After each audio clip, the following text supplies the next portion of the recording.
We begin with Disney versus Florida in the continuing battle between these two entities over control of the Reedy Creek District and also Disney's benefits there too. So Disney has, for the past half century, had control over the administrative district that is Disney World. So they basically were, in practice, the local government, and they had all the powers of local government basically to contour Disney World the way they liked. So they could do all the things like a local government would do, such as controlling the roads and trash service and lighting, and basically they could issue their own permits and things like that. Well, as a result of political dust-ups, Florida wants to change that. Florida wants to say, okay, not so much with Disney being in control of the district. And of course, Disney is now fighting back, suing Florida, saying that this is unconstitutional. So the battle is underway, surprising no one, and we will see how it all pans out. But let's learn a little bit more about the story. Walt Disney has sued Florida and Ron DeSantis, alleging Republicans have waged a relentless campaign to weaponize governmental power against the company amid a protracted fight over a classroom bill. So this all began with the Stop Woke Act from Florida, which, depending on who you ask and how you read it, has a lot of different implications, but the idea at least being on the surface that we would prevent schools from teaching things relating to transgender and transgender ideology. Now, how far it went in those efforts and what it did in practice, reality, morally, ethically, gets into the weeds. But Florida wanted to stop teachers teaching about these issues, which to some degree, Florida definitely has the ability to do when it comes to K through 12 schools, because they are state schools. They belong to the state. And so the state has control, at least to some degree, about what they teach and don't teach in their own school system. So the First Amendment issues are somewhat modified because when it comes to, for example, the state of Florida telling teachers what they can and can't teach, the teachers are state employees, and therefore it is the government's First Amendment speech. Now, this gets a little bit more complicated in the educational setting, but not as complicated as it would be in the college educational setting, where there are more countervailing considerations. On K through 12, the default rule is that the states and school boards get more control over what they teach. So anyways, regardless of the law on the thing, there was the political controversy over the thing, right? So is the bill legal? One level. Is the bill moral? I suppose another level. And Disney had some objections to this. And then Florida's like, you can't do that because you are to some degree a state entity because of your ability to control this district, right? That gives them state-like power because of their control of the Reedy Creek District. And because they're a state entity to some degree, right? Disney's obviously a private entity to a large degree, but to some degree a state entity, there was this conflict between Florida and presumably, at least partially, itself. And so Florida wants to wrest control back because Florida wants the ability to control its governmental districts. And that's how all that sort of plays out. The federal lawsuit, of course, has alleged that DeSantis has orchestrated every step of a campaign to punish Disney that now threatens the business. So this is an idea of First Amendment retaliation. You are punishing us, Disney, for our protected First Amendment speech. You are doing things to us because of our private speech. And then, of course, things get muddied again because of the Reedy Creek District, right? This governmental district. And simply taking power away from Disney, is that the same thing? Right? That's the question, right? Reverting control of the district to the state. Is that the same thing as punishing Disney? Not at all clear. If Florida had passed special rules in a government-owned or controlled district that leveraged against Disney in a way that didn't treat them the same as other businesses, then you'd have an equal protection problem. But Florida trying to wrest control of this district back, is that the same thing as a First Amendment retaliation case? Unclear. Unclear at best. Because state gets the right to control the state apparatuses, right? So this is one of the differences, incidentally, between federal versus states and state versus city or state versus county, for example. When we're talking federal government versus state, we are talking about federalism, right? We have a federal constitution that sets up this relationship between the federal governments and the states. The federal government is sovereign. The states are sovereign. This much is not controversial. Where the respective sovereignties start and end and how they influence each other is where things get more interesting. But the federal government definitely doesn't have plenary control over the states. Whatever can be said for their level of control. The states have sovereignty. So there are definitely things the federal government cannot do when it comes to the states. What those things are and where those boundary lines are is where things get fun. But when it comes to states versus municipalities or states versus counties, not so much with that idea, right? There's no corresponding concept of federalism. States are sovereign. Municipalities, cities are not sovereign. So when it comes to the balance for power, there is no balance. The states just get to be God and get to do whatever they want, pretty much without exception. The state government can create cities, abolish cities, create counties, abolish counties. They can overtake things. They can give power, right? This is a matter of state law. Now, some states, as a matter of their state constitutions, of course, have changed this as a matter of their state constitutions. But then again, that's a matter of their state constitutions, which the states can change.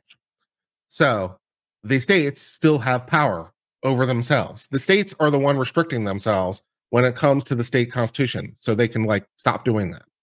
So that is where things get complicated in this domain. So Reedy Creek is a state entity. Whatever can be said of Disney, Reedy Creek is a state entity. And so the ability of the state to just do whatever the hell it wants, well, it's God. And then you get into the question of, okay, is that the same thing as punishing Disney? Is that the same thing as unfairly burning Disney vis-a-vis other people where it'd be an equal protection problem, right? Those kinds of things. So yeah, this is interesting to be sure, but we'll see how it continues to develop. It's fun.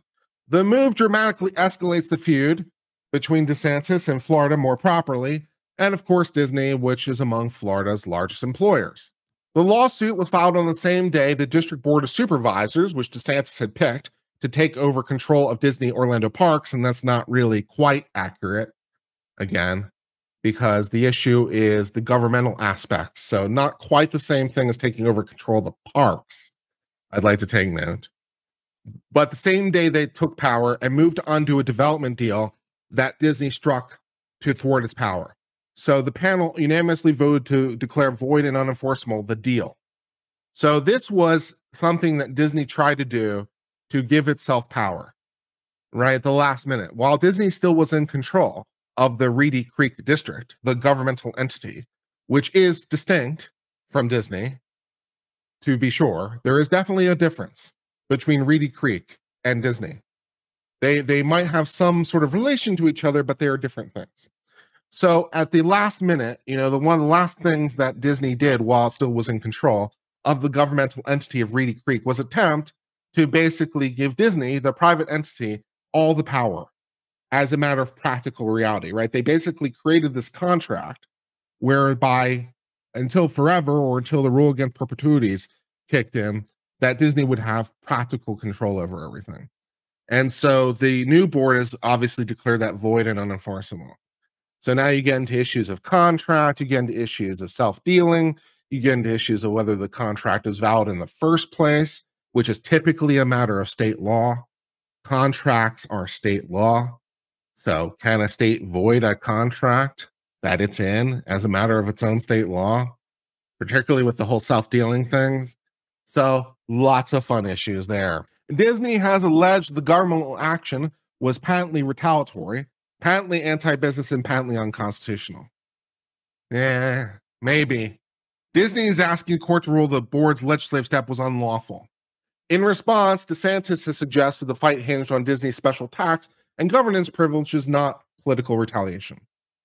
There definitely is a difference between the two. The degree to which that is a difference in reality is something for the courts to tease out. DeSantis has said, we're unaware of any legal right a company has to operate its own government or maintain special privileges. Yeah, I mean, that much is true. Disney does not have the right to have its own government. So yeah. Disney has argued that this is a clear case of retaliation as a court is ever likely to see. As it comes to the government of Florida's motivations, I think, yes, there is definitely a First Amendment aspect to that. But then again, whose First Amendment?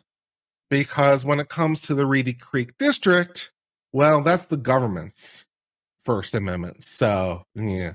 There's no room for disagreeing about what happened here. Disney expressed its opinion on state legislation, then was punished. Is this the same thing as punishment?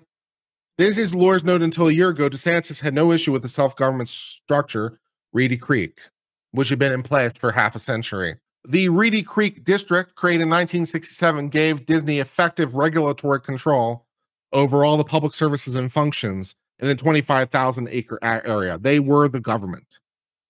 That's basically what that boils down to. Disney paid millions of dollars annually in taxes to fund those services, although basically it was paying taxes to itself at that point.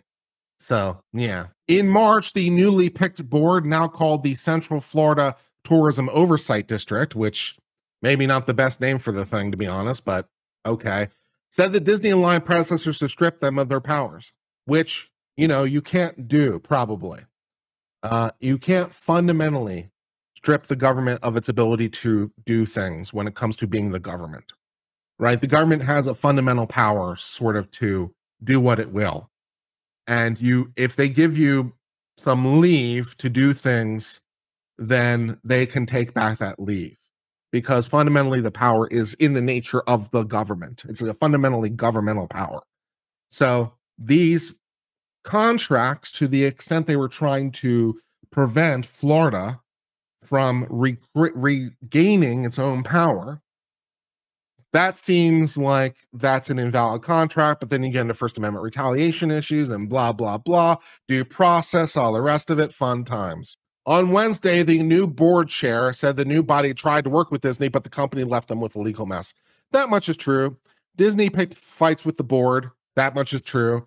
And he also said taxes will have to be hired. Taxes will have to go up to hire lawyers to deal with all this, which is also true. The board had also voted for a resolution to effectively ban Disney's Orlando parks from imposing future COVID restrictions, which, fair enough. Many states have done that when it comes to private entities, typically within state power. Nikki Haley, for her part, the former South Carolina governor, appeared to take a dig at the whole thing, saying that her home state of South Carolina will happily accept the 70,000 jobs. South Carolina says they're not woke, but not sanctimonious either. So Nikki Haley, for her part, seems to be backing Disney on this, or at least wants Disney's money. So that's a bit of a strange position, I suppose. But Nikki Haley has apparently taken the position that, they're happy to have Walt Disney World move, which seems unlikely. That'd be pretty massive to move Walt Disney World. It's a bit of a large physical structure. So, but I guess Disney has money. So I suppose it's possible, but I wouldn't bank on it. But, hey, why not make the offer, I guess? But a strange thing in the culture wars of our time. Thus, that brings us to the end of the discussion for the moment of the lawsuit of Florida versus Disney. A monumental lawsuit, to be sure. It's very early in such things, but I'm giving a slight edge on the legal analysis to Florida on the whole thing. This is going to get complicated. Very, very complicated. But I think in the end that Florida has the better argument. It's tight, but I think Florida has the better argument. Right? On the one hand, you have Florida taking action, which seems very directed at Disney because of protected First Amendment activity. So that's bad. But on the other hand, you have Disney controlling the governmental entity that was Reedy Creek, which they don't fundamentally have a right to do. And the Florida saying we want the right to control our own governmental district can't be fundamentally a target against Disney or anyone else. Because again, although state law might vary on this issue and state constitution law might vary, States are sort of God when it comes to their own municipalities and counties. They can create districts, create cities, create counties, abolish cities, abolish counties, abolish districts. They can control cities. They can do whatever they want. They have fundamental sovereign power. And whatever else can be said, cities, municipalities, districts have no sovereignty. So in the battle of sovereignty versus not sovereignty, it's not really hard to figure out who wins that. The sovereign wins. So on fundamental balance, I think that Florida will win most of this in the end. But it will certainly be a long, drawn-out fight, I'm sure. And for the moment, that brings us to the end of discussion of this story.